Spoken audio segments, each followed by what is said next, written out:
그동안 평안하셨습니까? 저희들은 이제 지난 3월 19일에 와서 이번 방문 목적 중에 하나가 이제 저와 함께 필리핀 선교사역에 있어서 함께 동역을 하고 있는 형제들의 건강 검진과 또 치료를 위해서 이렇게 방문을 하게 되었습니다. 우리 먼저 하나님 말씀 요한 1서 말씀 한 구절 보겠습니다.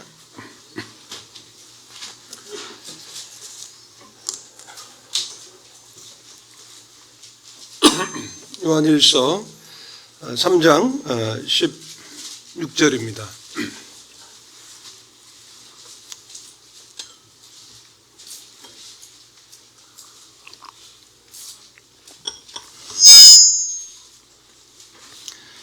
그가 우리를 위하여 목숨을 버리셨으니 우리가 이로써 사랑을 알고 우리도 형제들을 위하여 목숨을 버리는 것이 마땅하니라.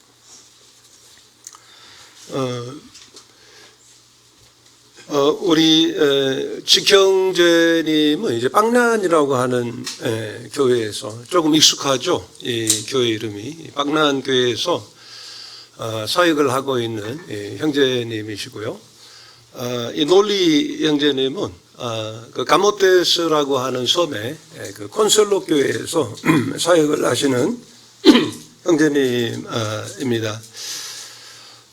특별히 이제 우리 직형제님은 저와 한 20년간 사역을 함께 이렇게 해오고 동역해 왔습니다. 빵난 교회에서 이제 사역을 하다가 2006년 저희들이 1월부터 이제 릴로안이라고 하는 이 지역에서 성경 공부를 했을 때부터 저와 함께 동역을 했던 형제로서 2010년 릴로안 교회가 개척을 하는 데 있어서 함께 동역을 했고요. 그리고 2013년 이제 그 하이엔이라고 하는 태풍 이후에 비사야 여러 지역에 복음을 전할 때도 어김없이 함께 동역했던 이 형제입니다. 그리고 이제 올랑고라고 하는 이제 그 새로운 지역에 복음을 전할 때에도 저희들이 이제 두 번째 갔을 때 그 태풍에 갇혀서 한 가정에 머물렀고 그로 인해서 이제 그곳에 이제 복음이 전해지게 되는 이제 계기가 됐을 때도 형제가 저와 함께 했습니다. 그리고 2017년 이제 소수의 사람들이 이제 구원받고 소담한 그 같은 예배당 장수를 위해서 기도했을 때 생각지도 못한 넓은 땅을 주님이 주셨고 또 설계도를 참 거창한 설계도를 주셨을 때 제가 주님 앞에서 기도했고 또 주님이 그 일을 허락하신 줄로 분별을 했을 때 그래도 제가 감히 그 일을 시작할 수 있었던 것도 제 곁에는 이 형제가 있었기 때문이었습니다. 그리고 올랑고 센터 건축이 이제 완공이 돼서 지난해 2월 4일에 이제 대학로 모임에 또 몇몇 형제자매들이 방문해 주셔서 함께 헌당식에 참여했습니다만은 그 같은 완공이 되기까지도 이 형제는 죄송합니다. 저 형제 저와 함께 이제 끝까지 동역했던 귀한 형제입니다. 그런데 이제 작년 어느 날부터 이제 어깨에 이제 문제가 발생을 했어요. 그래서 손이 잘 올라가지를 않고 최근까지는 이제 뭐 10도 한쪽 손은 한 10도 한쪽 손은 약 한 30도 정도 이렇게 올라가는 그런 증상이 계속해서 악화되어져 가고 있었습니다. 그래서 저는 이제 처음에 제가 알았던 그 50견 정도로 생각을 했습니다. 그래서 형제에게 별일 아니니 걱정하지 말고 아마 회전근이나 뭐 제가 알고 있는 그 잡다한 지식을 형제에게 이야기하면서 위로랍시고 그렇게 했지만 전혀 진전이 없었습니다. 그래서 결국 이제 병원에서 그동안 치료를 받았지만 좀 더 정확한 이제 원인을 이제 알기 위해서 MRI를 이제 2차례 찍고 또 근전도 검사까지도 마쳤지만은 필리핀에서는 이제 정확한 진단명을 이렇게 알 수가 없었습니다. 그러던 중에 이제 주님께서 한국에서 이제 원인 치료를 위해서 지난 약 3주 전에 이제 방문을 형제가 했습니다. 오던 날 이제 공교롭게도 저희가 서울 북부 모임을 참석을 했었는데 그곳에 재활의학과 의사 형제님이 있었습니다. 그래서 그 집회를 끝나고 형제 어떤 그런 어떤 형태나 태도나 그 증상들을 형제님이 보고는 루게릭일 수도 있겠다라고 하는 이제 이야기를 했을 때 사실 저는 이제 야구를 했기 때문에 루게릭 그 선수는 잘 알지만 루게릭이라는 병은 제가 정확하게 알 수 없었고 얼마나 이것이 심각한 질병인지 알지 못했습니다. 그리고는 이제 전체적인 이제 검진을 위해서 이제 남원에 내려가서 서영재님 그 병원에서 전체적인 건강 검진을 했지만 이 수치적으로는 이제 전혀 문제가 없었습니다. 대신에 이제 그 간에 초음파 검사로 인해서 그 간에 암으로 의심될 만한 것이 발견이 되었다고 해서 영상의학과에 가서 저희들이 이제 CT 촬영을 하고 또 MRI 검사까지 하려고 했지만은 도저히 이 형제가 이렇게 누워서는 호흡이 이렇게 되지를 않는 가운데서 저희들이 이제 포기했고 다만 이제 혈액 검사상으로는 이제 암의 수치가 발견되지 않아서 무척 다행스러운 일이었습니다.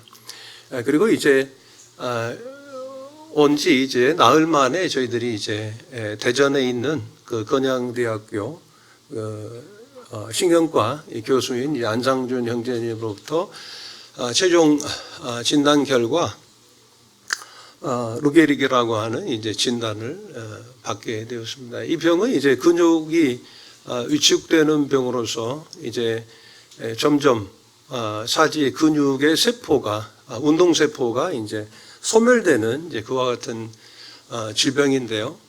희귀 난치성이 아니고 보니까 이제 희귀 불치의 병으로 진단을 받았습니다.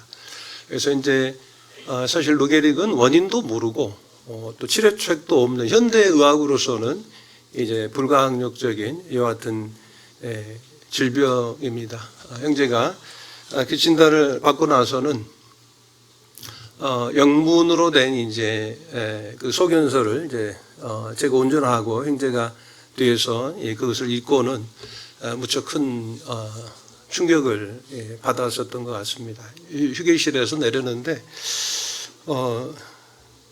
형제님 저 지금 필리핀에 가고 싶다고 그런 이야기를 했습니다. 필리핀에 있는 가족과 또 성도들을 염려하는 것이었습니다.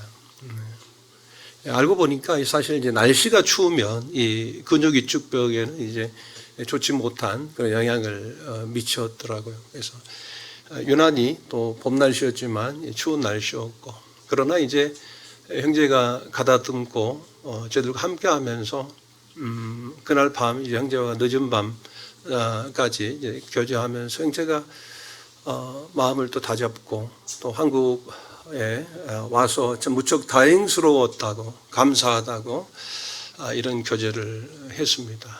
무엇보다도 병명을 알게 돼서 감사하다고. 그렇지 않았다면 어느 날 갑자기 아무것도 예비치 못하고 준비하지 못한 가운데서 이런 절망적인 상황을 맞이할 수밖에 없었을 것인데 그 병명을 알게 하시고 또 그나마 준비하게 해주셔서 감사합니다. 이런 교제를 했고요. 그리고 이제 한국 성도님들의 그런 참 귀한 사랑, 이 사랑을 실제적으로 이제 형제가 받은 거죠. 사실 이제 두고 보니 사실 선교사들은 이제 기버 입장입니다. 줘야 하는 입장입니다. 그래서 현지에서 물질적인 부분이나 또 영적인 부분에 있어서 또 교회 안에서도 이제 모든 면에서 이제 줘야 하는 입장인데 그 처지가 저나 별반 다름없는 현지 사역자였던 것인 거죠.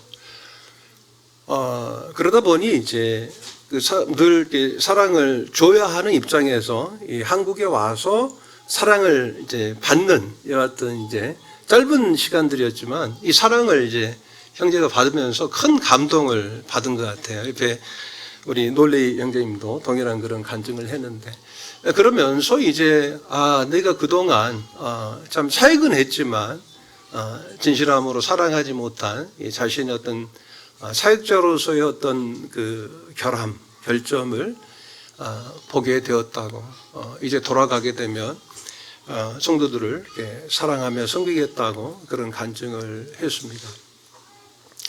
선교사들은 이제 우리 오자매님도 이제 곧 즐거운 마음으로 이제 태국으로 가신다 하니 참 감사가 됐고요. 사실 선교지에서 선교사들의 사역에 있어서 참 가장 중요한 것은 하나님과의 관계죠. 그리고 그 다음으로 이제 중요한 게 사역자와의 관계입니다. 현지 사역자와의 이제 관계입니다. 그래서 지난 20년 동안 형제가 저와 함께 동역을 해준 것이죠. 그리고 저를 돕고 어찌면 저를 섬기는 입장에서 함께 동역을 했다면 형제의 남은 삶이 몇 년이 될지는 모르겠고 그런 오늘 아침에도 형제가 말씀을 이렇게 통해서 그 환난 중에 큰 도움이 되시는 하나님을 이렇게 의지하고 찬양하는 이 형제의 글을 이제 보았습니다. 그래서 이 형제가 당연히 큰 환난 중에 더욱 크신 하나님의 도움이 형제에게 임한다면 몇몇 형님들이 한국의 성도님들이 이렇게 교제해 주실 때에 나흘 만에 죽은 나사로가 다시 살아난 그 죽은 나사로를 살리신 하나님이 현대의학으로서는 불치의 병일지라도 하나님이 뜻이면 형제가 나을 수 있다라고 하는 이와 같은 교제를 해주신 대로 어쩌면은 놀라운 기적으로 주님께서 그 기적을 베푸심으로 형제가 나음을 입어서 건강한 모습으로 한국에 다시 한번 올 수 있으면 좋겠다라고 하는 그런 바람을 갖게 됩니다.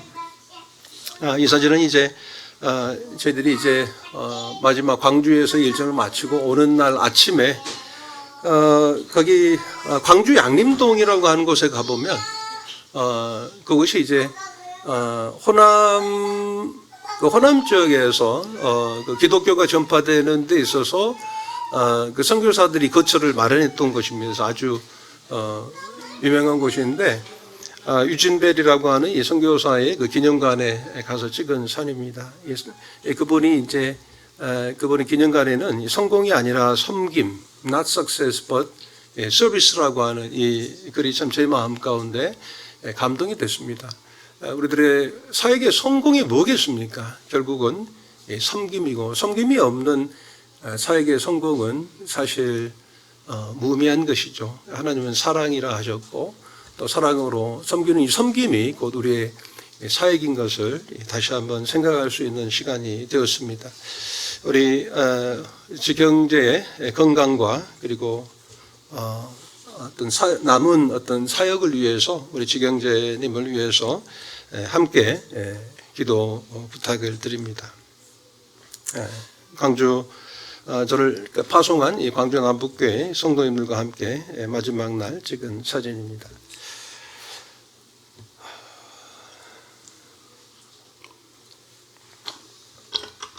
선교는 우리 몇몇 특정한 사람들에게 주신 특별한 사명이 아니라고 제가 거의 올 때마다 말씀을 드리는 것을 기억하고 있나요?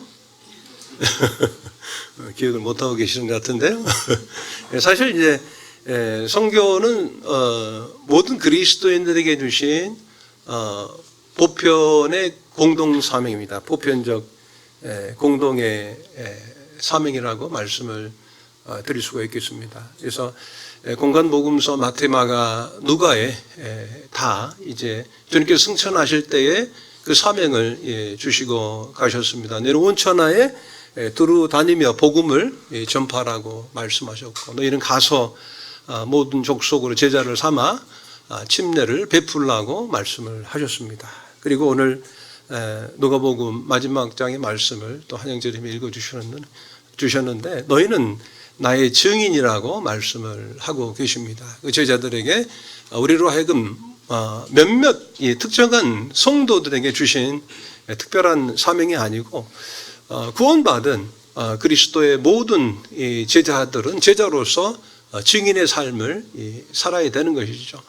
그리스도의 복음을 전파해야 하는 것입니다. 그래서 사도 바울이 고린도전서 9장 16절에서 그와 같이 말씀을 하시잖아요. 내가 복음을 전할지라도 내가 자랑할 것이 없다. 사실 우리가 주님의 사역을 하면서 우리도 모르게 우리가 자랑할 수가 있어요. 그러나 사실 자랑할 거리가 되지 못하는 것입니다. 왜 자랑하고 왜 그 형제가 특별하게 보이고 존경할 만하게 보이는 것입니까?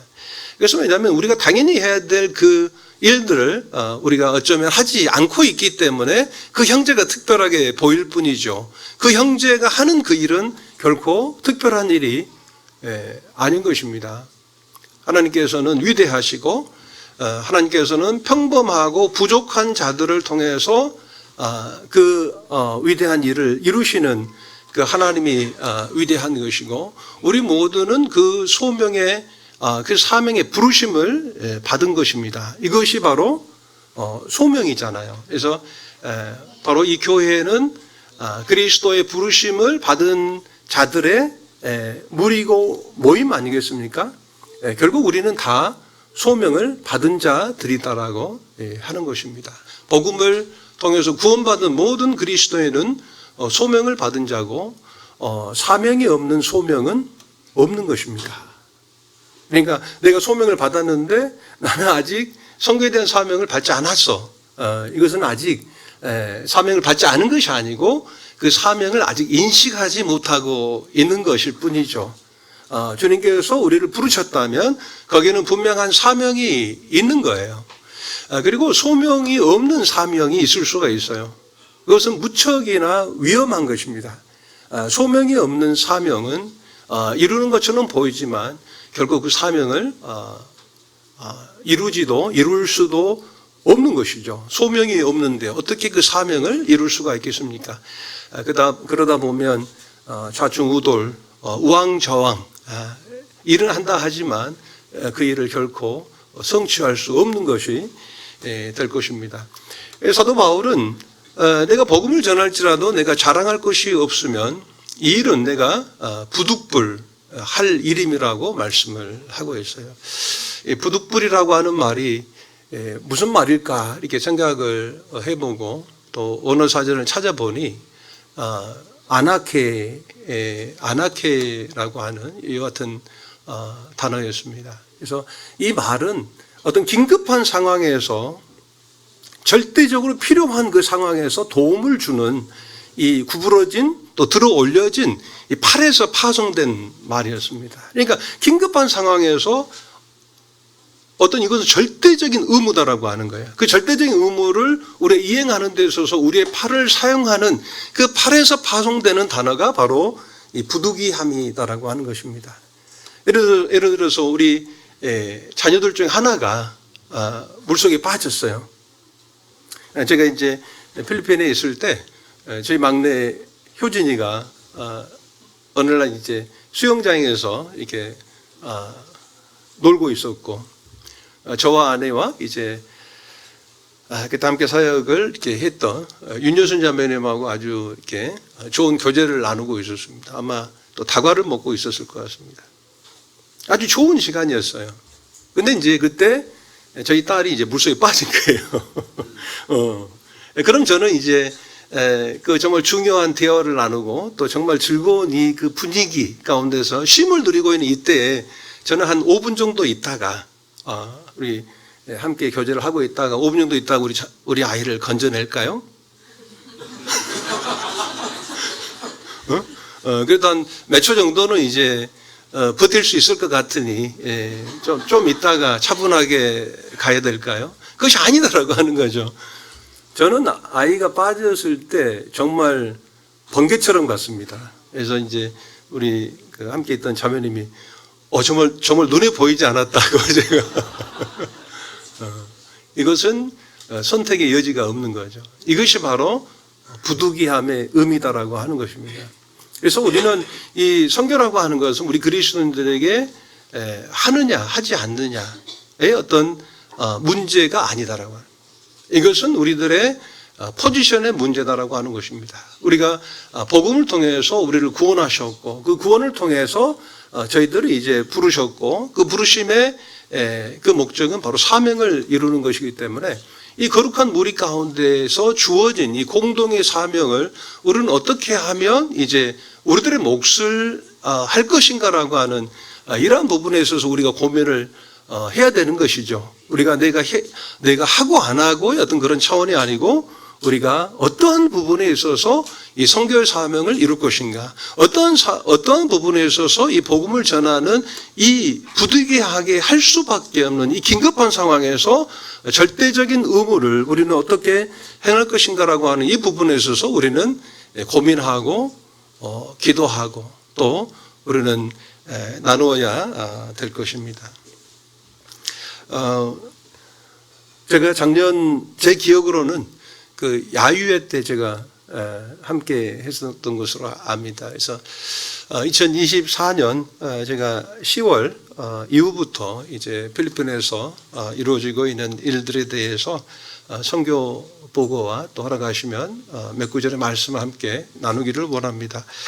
이 사진은 이제 그 빵아난이라고 하는 이 섬에 함께 복음을 전하는 이제 우리 형제님들과 한 자매님의 그 뒷모습입니다.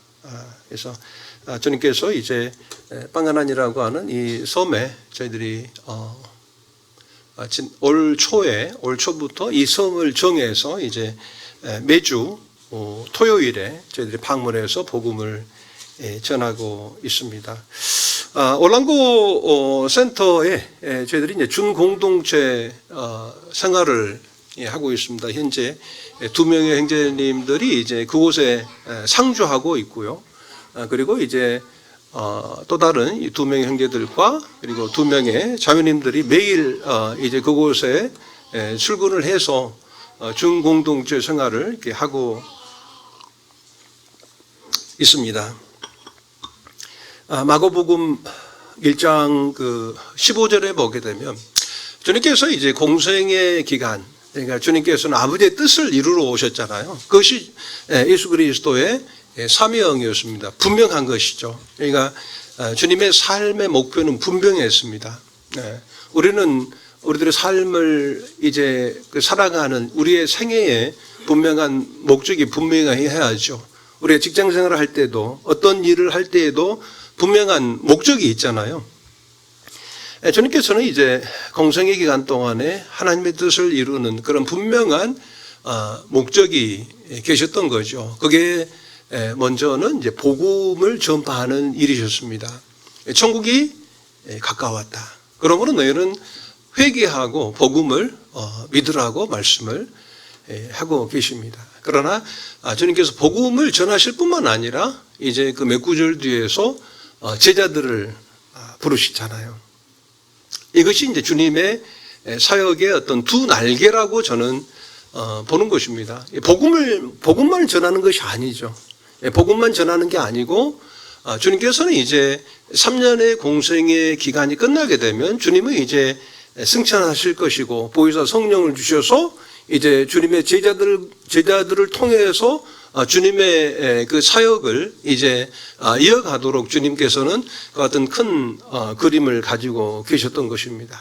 어쩌면 우리가 이제 대학로 모임에서는 이제 두 분의 이제 선교사 그 형제님들을 이제 파송하신 교회로서 또 국내의 어떤 개척을 위해서도 이제 우리가 언젠가는 또 생각하고 또 기도해야 하는 그 같은 어떤 지역 모임의 그런 사명의 어떤 무리로서 우리가 생각해야 될 부분은 가서 복음을 전해서 영혼들을 구원하는 것뿐만이 아니고 이제 그들로 하여금 주님의 제자들이 되게 하는 것이다라고 하는 거예요.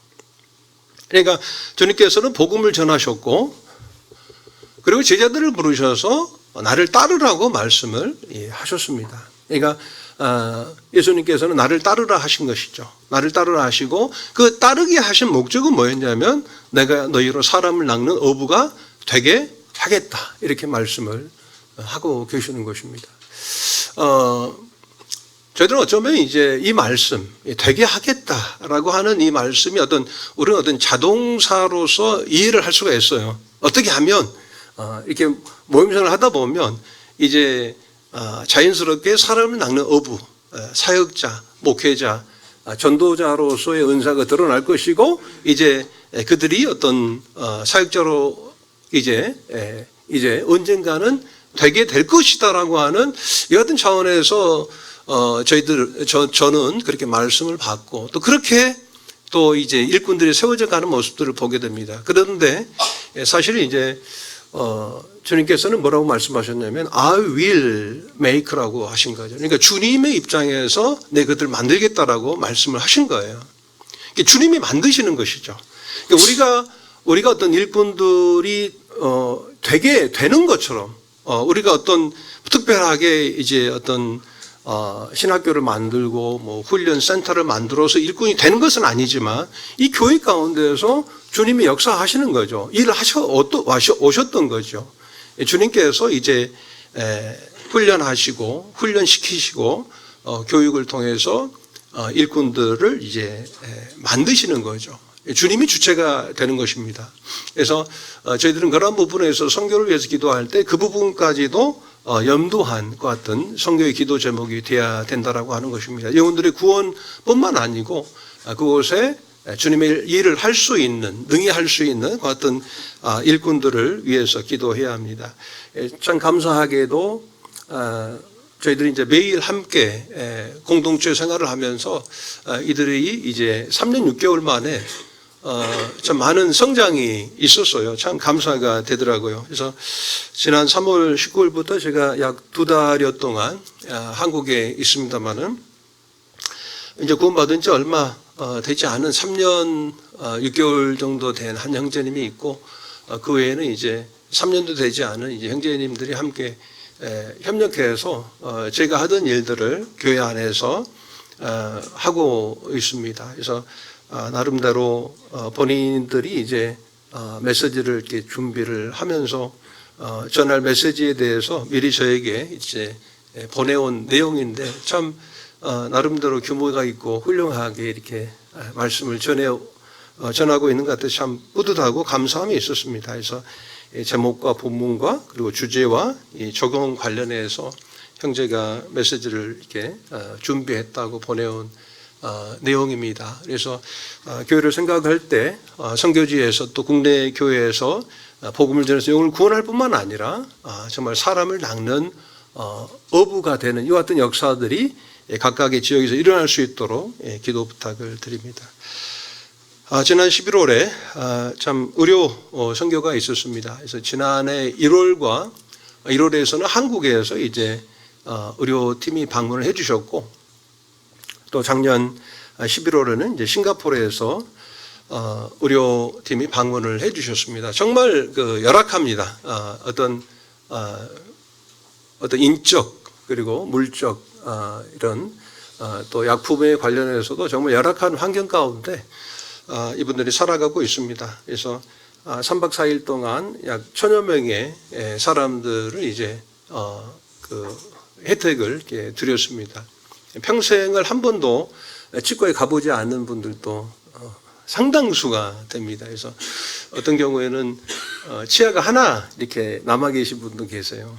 이 앞니가 이렇게 치아 하나 남아 계셨는데 그분을 위해서 또 스케일링을 또 이렇게 해주시는 장면이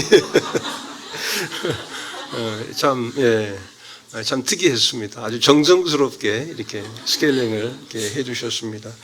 그래서 이제 저희들이 복음을 전함에 있어서 선교지에서 의료 이와 같은 봉사가 복음을 전하는 것이 목적이라고 말씀을 드릴 수가 있겠죠.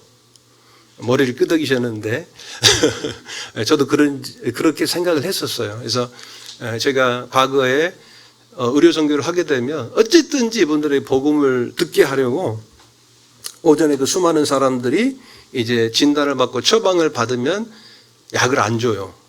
약을 안 주고 밤에 오시라고 저녁에 오시라고 이제 저희가 이제 광고를 하면 정말 놀랍게 수백 명의 사람들이 밤에 와서 말씀을 들어요. 그러면 이제 그분들에게 약을 나눠주고 제 마음은 참 뿌듯하죠. 난 참 문영재 참 지혜롭다 이런 생각을 하고 이제 그 다음 주가 되면 그 수백 명의 사람들이 한 100여 명 참석해요. 그 다음 주. 그리고 그 다음 주가 되면 한 20명. 그리고 이제 한두 달 지나 한 명도 남지를 않아요. 이것이 이제 사람의 방법이죠. 사람의 생각인 것입니다. 주님은 늘 사랑을 베푸심에 있어서 무조건적인 거잖아요. 오늘 이제 지금 세부가 지금 기온이 50도예요. 저도 한 번도 경험하지 못한 그 기온을 저는 피했습니다만은 여전히 덥다고 그래요. 그리고 댐의 물이 거의 말라가서 물이 거의 없는 이런 상황 가운데서 이제 고통받고 있는데 주님께서 그러시겠습니까? 내가 물을 줄 테니 오늘 저녁 집회 참석해라. 내가 물을 줄 테니 내가 전한 이 복음 메시지를 받아들여라. 그렇게 하지 않으셨다라고 하는 거죠. 주님께서는 비나 햇빛이나 의인이나 모든 죄인들에게 동일하게 무조건적으로 주님께서 선을 베푸셨다라고 하는 것을 생각하면서 사역은 딜이 아니다. 주고받는 것이 아니다라고 하는 거예요. 사람들은 언어가 통하지 않아도 마음은 통한 것입니다. 그런 저의 마음을 알고 그래 내가 약을 한 번 받았으니 약 한 2봉다리 받았으니 내가 한 2번은 참석해 주겠다. 아마 이런 생각을 그분들이 하셨던 것 같아요. 그러면서 이제 그분에 참석하지 않았고 그러나 이런 것들을 깨닫게 하신 주님을 생각하고 전적으로 주님 앞에 기도하면서 무조건적인 사랑을 나타내리라.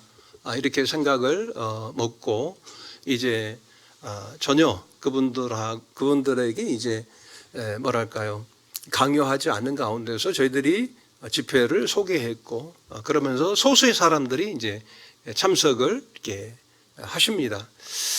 참 감사하게도 이제 그런 소수의 사람들이 참석을 했는데 그 중에서 이제 결국은 남아 계신 분들이 계시더라고요. 그래서 작년 1월에 그 성경 공부 참석했던 그 한 가정이 이제 주님 앞에 돌아와서 이제 지난 12월에 이제 침례에 순종을 해서 한 부부가 주님 안에 돌아왔고 또 이전 사진은 이제 이번 싱가포르 의료 선교 이후에 또 한 가정이 이제 꾸준하게 이렇게 참석하고 계셔서 그 지역에 또 저희들이 성경 공부를 또 해 나가고 있습니다. 그래서 하나님의 일은 이 선교는 하나님이 하시는 것이죠. 우리의 생각이 아니고 우리의 생각이 곧 성경에서는 괴율이라고 말씀을 하고 있습니다. 저희들이 어떤 잔꾀, 저희들이 어떤 의지, 이 생각은 하나님의 방법이 아니고 우리들의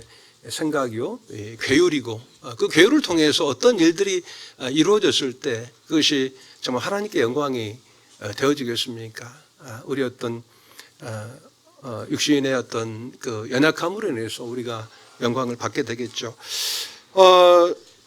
이 사진은 이제 그 필리핀 세부 지역에 세부 섬에는 이제 4개의 지역 교회가 있습니다. 빵란 교회 그리고 콘셀로 교회, 가모테스에 있는 그리고 이제 릴로안 교회 그리고 마이닛 교회 이렇게 4교회가 있습니다.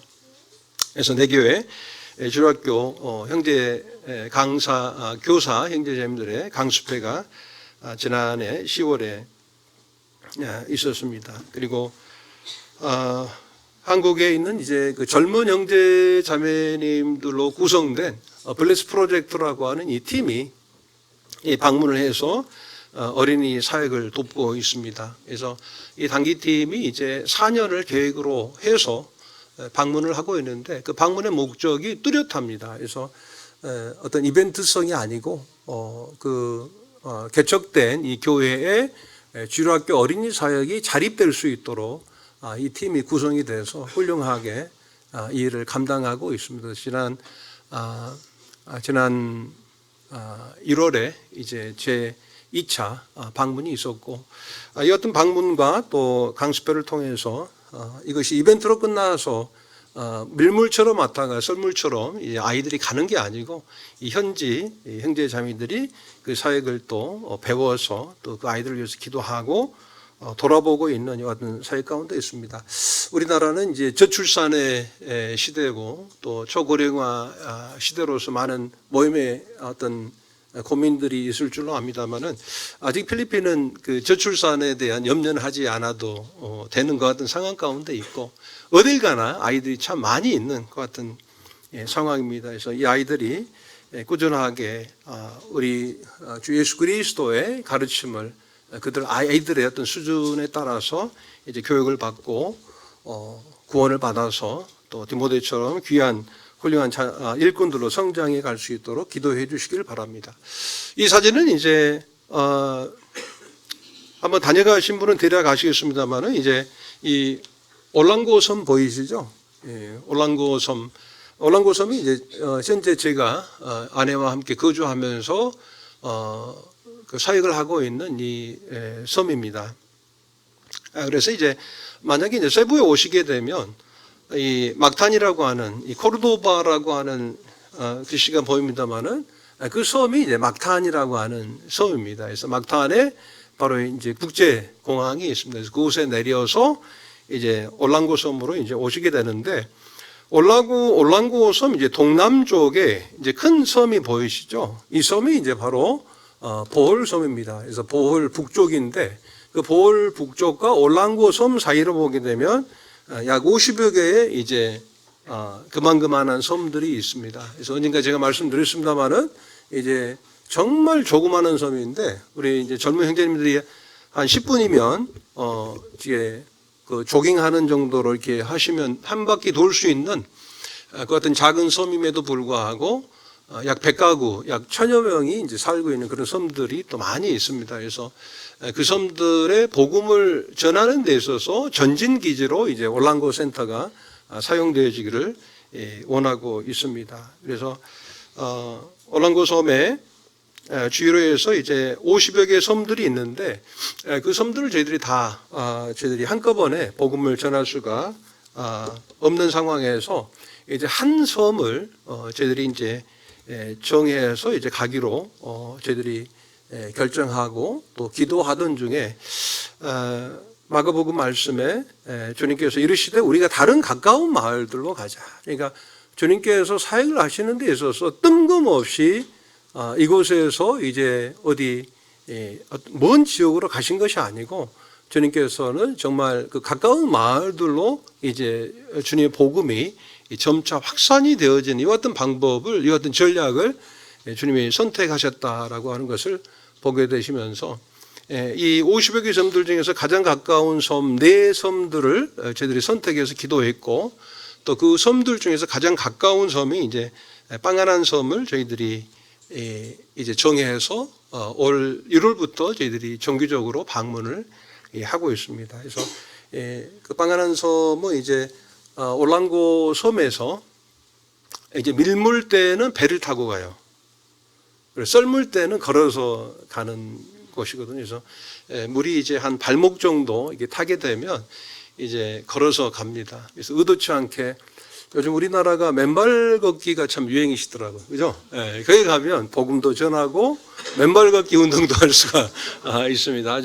아주 특이한 경험을 이제 하실 수가 있는데 저희들이 그렇게 해서 매주 현재 복음을 전하고 있는데 이 사진은 제가 지난 3월 19일 날 저와 아내와 함께 온 이후로 이 형제들이 그곳에서 활동하고 있는 모습의 사진을 이렇게 보내왔습니다. 그래서 빵하난 섬에 이제 도착하게 되면 이제 바닷가 모래가 있고 그 바닷가에 이제 딸리사이라고 하는 보통 나무가 이제 위로 자라는데 이 딸리 사이는 이제 옆으로 이제 어느 정도 자라다가 옆으로 이렇게 자라나서 이제 좋은 그늘을 만들어 주거든요. 그래서 그 아이들 저희들이 가면 아이들이 이제 저희들이 굳이 아이들을 초청하지 않아도 이 아이들이 모여듭니다. 그래서 이 아이들을 대상으로 해서 복음을 전하고 있습니다.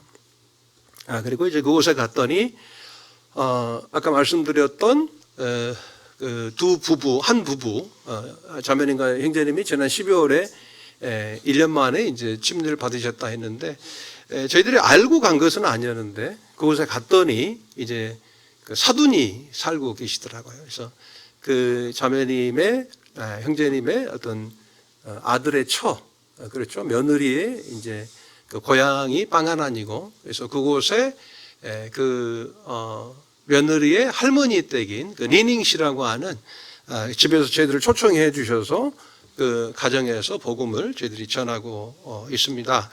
그래서 지금 서 있는 형제님이 우리 지난번 대학로교회에서도 기도해 주셨던 그 알두인이라고 하는 그 심장병 수술을 했던 이 아이의 아빠예요. 그래서 이 아빠가 저와 함께 침례를 받았으면 좋겠어요라고 이 알두인이 고백을 했는데 참 감사하게도 그 아이의 소원을 들어주셔서 이 형제님이 침례에 순종을 하셨고 저하고 동갑입니다. 저한테 이제 썰 그러는데 그렇지만 하고 우리는 친구고 우리는 형제다 하면서 형제가 또 복음을 또 현재 전하고 있는데 귀한 동역자로 함께 하고 있습니다.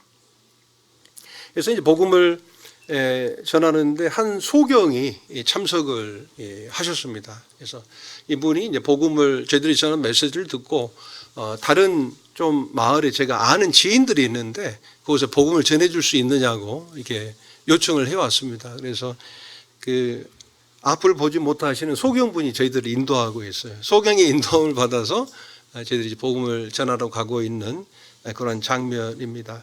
우리 로마서 10장 11절 12절 함께 한번 읽어보겠습니다. 시작.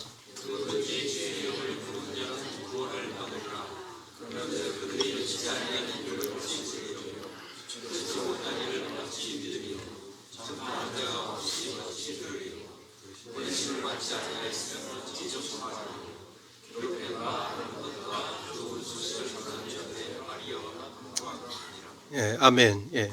어찌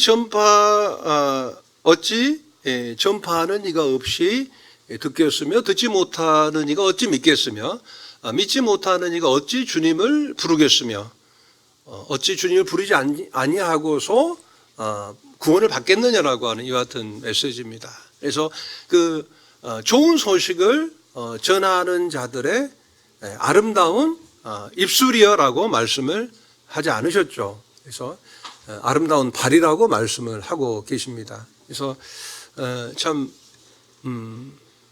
왜 그렇게 말씀을 하셨을까요? 왜 메시지를 전하는 자들의 입술이 아니고 왜 메시지를 전하는 자들의 발이 아름답냐고 말씀을 하셨겠냐라고 하는 거예요. 아까 우리 자매님이 저희는 이제 태국에 갑니다. 저는 태국에 갑니다. 저희 아들을 성도님들께 주님께 맡기고 갑니다. 제자들의 삶이 그렇죠. 주님께서 말씀하실 때 나보다 네 아버지나 어머니를 사랑하는 자가 내게 합당치 않고 나보다 네 아들이나 딸을 더 사랑하는 자도 내게 합당치 않다고 말씀을 하셨습니다. 이것이 제자의 삶이고 부르심을 받은 자들의 그런 삶이다라고 하는 거죠. 주님께 맡기는 거죠. 모든 것을 주님께 맡기는 것입니다. 맡기지 않고 어떻게 우리가 참 사역을 할 수가 있겠어요. 이것도 걸리고 저것도 걸리는데 부모님을 생각하면 어떻게 갈 수가 있겠습니까? 자녀들을 생각하면 어떻게 갈 수가 있겠냐라고 하는 거예요. 그러나 주님께서 부르셨다라고 하는 거죠. 이것이 바로 소명인 것입니다. 그 소명이 없이 사명을 이룰 수가 없는 것이죠. 복음을 전하는 이 입술이 아름답지 않다라고 하는 건 아니에요. 물론 어렵습니다. 그러나 더 어려운 것은 그곳에 가는 것이 더 어려운 거예요. 가는 것이 더 어렵기 때문에 주님께서 아름답도다 좋은 소식을 전하는 자들의 발이라고 말씀을 하신 것입니다. 우리는 다 증인의 삶을 살아야 되지 않겠습니까? 어느 날 주님께서 소경의 눈을 뜨게 하셨어요. 그리고 주님께서는 그에게 뭐라고 말씀하십니까? 엄히 경계했다 이렇게 말씀을 하고 있습니다.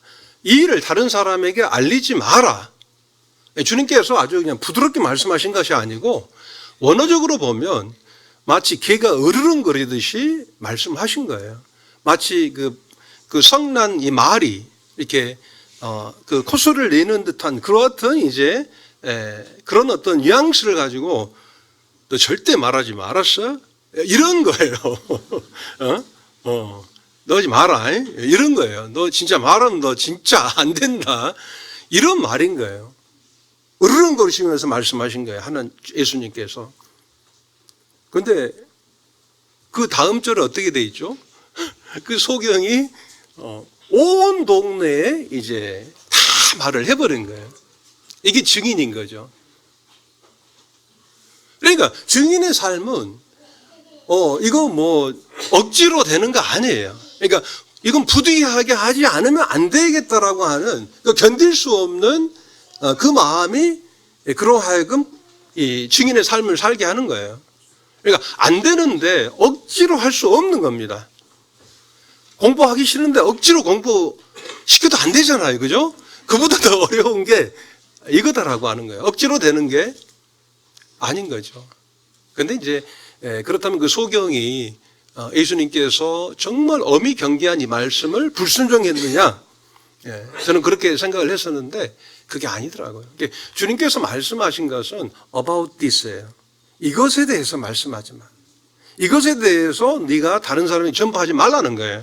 복음을 오해할 수 있으니까. 주님이 이 땅에 오셔서 소경의 눈을 뜨게 하시기 위해서 오신 것이 아니잖아요. 그래서 이 일을 전하지 말라는 거예요. 소경은 이 일을 전하지 않고 about him 그랬어요. 주님께서 about this 이것을 전하지 말라고 했고 그 소경이 불순종했느냐? 그것이 아니다라고요. 그 소경은 바로 about him 그분에 대해서 온 동네에 가서 메시지를 전한 거예요. 복음이 바로 예수 그리스도시잖아요. 이 복음이 바로 하나님을 보라라고 하는 것이잖아요. 하나님의 통치가 임했다라고 하는 것이잖아요. 하나님의 나라가 이미 임했다라고 하는 것이잖아요. 누구 때문에? 바로 예수 그리스도 때문에. 우리 주 예수 그리스도 때문에 이제 이 땅에 이제 복음이 왔고 그 나라가 왔다라고 하는.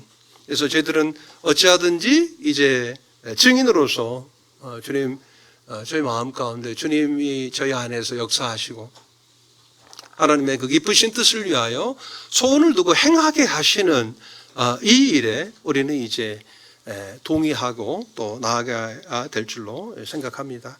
그래서 이게 제일 앞에 웃고 있는 우리 진자매님도 구원받지 못한 아버지를 위해서 기도 집회 때마다 이렇게 기도 요청을 해왔었고 그 자매님의 기도에 따라 저희들의 마음을 움직이셔서 세부 남부 지역에 그 나가라고 하는 곳에 저희들이 복음을 또 매달 복음을 전하고 있습니다. 이것이 바로 이제 세부와 보홀섬이고 그래서 현재 빵나안 교회가 만다위시에 있습니다. 그리고 위쪽으로 릴로안 교회가 있고요. 그리고 가모떼스에 콘셀로 교회가 있고 올랑고라고 하는 이 마이닛 이 교회 네 지역 교회가 있습니다. 그래서 현재 저희들은 바로 하얀 원그림이 있는 바로 나가라고 하는 곳에 복음을 현재 매달 가서 복음을 전하고 있습니다. 그리고 아스토리아스 이 지역은 또 릴로안 교회에서 현지 형제들이 또 스스로 복음을 전하고 있습니다. 그것도 이제 한 성도의 고향인 곳입니다. 그리고 이제 보고는 아까 그 올랑고 센터에서 공동 재생활을 하고 있는 페르시라고 하는 형제의 고향입니다. 그래서 이곳에도 저희들이 복음을 전할 계획을 가지고 있습니다. 그리고 마지막으로 이 볼보는 우리 그 지경재님 그 아까 루게릭 질병을 갖게 된 이제 지경제의 고향입니다. 그래서 이 볼본에도 제가 지경제와 함께 동행해서 이제 꾸준하게 복음을 전할 계획을 가지고 있습니다. 마지막으로 이 말씀을 마치겠습니다. 시작.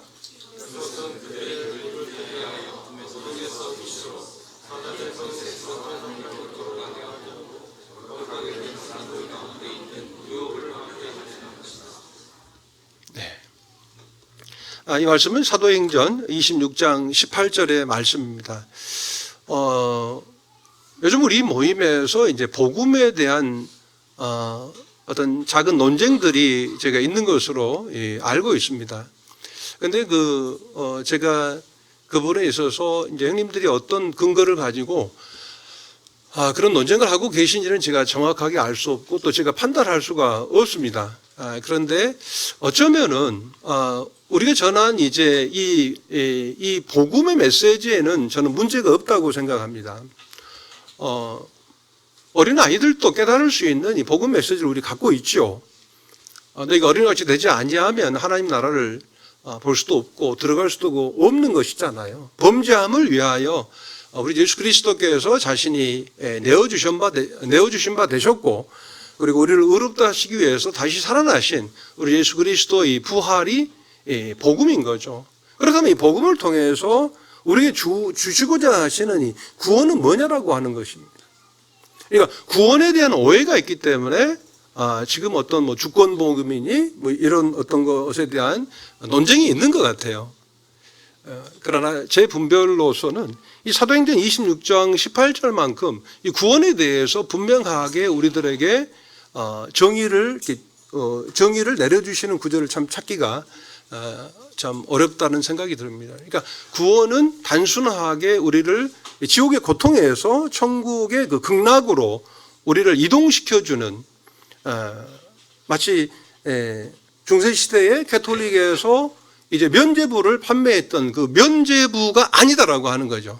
그러니까 면죄부만이 아니다라고 하는 거예요. 그러니까 구원의 어떤 사중성을 이 부분에 대해서 말씀을 해주고 있는 거예요. 구원은 다시 말하면 우리들의 눈을 뜨게 해서 예수 그리스도를 알게 하는 것이잖아요. 하나님과의 관계가 회복이 된다라고 하는 것이죠. 공간적 개념의 구원을 포함한 하나님과의 관계적 구원이다라고 하는 것입니다. 이것이 성경이 우리들에게 말씀해주고 있는 구원인 것입니다. 그래서 눈을 뜨게 해서 하나님을 알게 됐고 우리 예수 그리스도를 알게 됐고, 두 번째로는 우리가 사단의 권세에서 하나님께로 돌아가게 된 것이다라고 하는 거죠. 그러니까 내가 구원을 받았어요. 어떤 사람이 그렇게 고백을 해요. 나 구원 받았다. 나 구원 받았고 나 죄사함 받았고 내가 천국에 갈 수 있게 되었다고 말씀을 하고 있는데, 그가 하나님과 관계가 없다면, 하나님과의 관계를 이제 그 마음속에서 거부하고 있다면, 나 구원은 받고 싶은데 천국은 가고 싶은데 하나님이 없는 천국도 나에게는 문제가 없는 거예요. 관계가 없는 거예요, 하나님과. 그러니까 놀이동산에서 풍선과 아이스크림을 들고 있는 아이가 울고 있는 이유는 뭐냐라고 하는 거죠. 그토록 가고 싶었던 그 놀이터에 가게 된 거예요, 어린이날.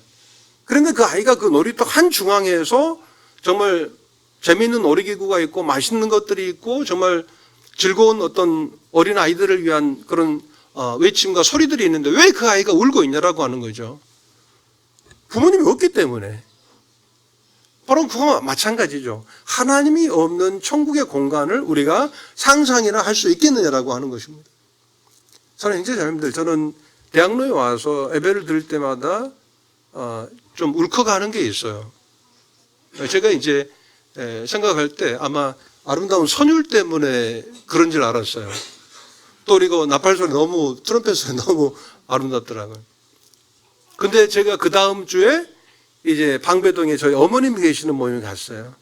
거기는 악기를 안 써요. 거기서도 제가 울컥했어요. 그러니까 내가 악기 때문에 울컥한 게 아니었구나. 주님 때문에 울컥한 거죠. 저희들 마음속에 행복감과 기쁨과 그 유쾌함이, 그 안전함이, 그 감정이 어떤 상황이나 어떤 조건이 아니고 바로 하나님께로 말미암다라고 하는 것이죠. 우리 예수 그리스도께서 그 복음을 이루셨고 복음을 통해서 우리에게 구원을 주셨는데 바로 그 구원은 바로 사단의 권세에서 하나님께로 우리가 돌아가게 된 것입니다. 그리고는 이제 세 번째로 바로 죄사함과 여기에서는 빠졌는데 바로 죄사함인 것이죠. 죄사함만 전한 거예요. 이것은 잘못된 구원의 개념을 잘못됐다기보다는 부족한 구원의 개념을 전하고 있는 것입니다. 예수 그리스도를 통해서 하나님을 알게 하셨고 바로 사단의 권세에서 어둠의 그 권세에서 바로 빛의 나라로 하나님께로 돌아가게 하셨고 세 번째로는 이제 죄사함을 통해서 우리에게 완전한 자유함을 주셨고 바로 네 번째가 뭡니까? 바로 거룩하게 된 사람들 가운데서 이렇게 말씀을 하고 있습니다. 바로 거룩하게 된 무리 가운데서 우리에게 유업을 얻게 하셨다라고 하는 거예요. 참 감사하게 오늘 예배 시간에 이게 말씀의 글들을 이렇게 읽으실 때 참 감사함이 됐어요. 오늘의 메시지하고 상당한 연관 관계가 되는 그런 말씀들을 통해서 하나님께 감사를 드린 거예요. 나를 단순하게 이제 천국에 가게 해주셨다는 것이 아니고 우리를 영화롭게 하셨고 우리에게 영원한 기업을 주셨다라고 하는 이 사실에 대해서 감사하는 이 구원의 노래에 대해서 참 제가 감사함이 있었습니다. 사랑하는 형제의 자녀님들, 거룩한 우리 가운데서 우리에게 주어진 그 영원한 기업을 위해서 우리를 하여금 살게 하셨다라고 하는 것이죠. 이것이 바로 구원의 그 한 부분이다라고 하는 것입니다. 구원 받으셨습니까? 그렇다면 이제 거룩한 우리 가운데서 그 영원한 기업을 위해서 살게 되시기를 바랍니다. 마지막으로 1분만 이렇게 마무리하고 마치겠습니다. 지금 이 시대를 젊은 사람들은 분초사회라고 그러더라고요. 분초사회. 그만큼 시간을 아주 아껴서 사는 시대가 돼버린 거예요. 전에는 시간이 금이라고 그랬죠. 근데 지금은 금을 주고 시간을 사는 시대가 돼버린 거예요. 분초사회가 된 거예요. 그러니까 금을 주고 시간을 사요. 전에는 시간이 금이라고 그랬어요.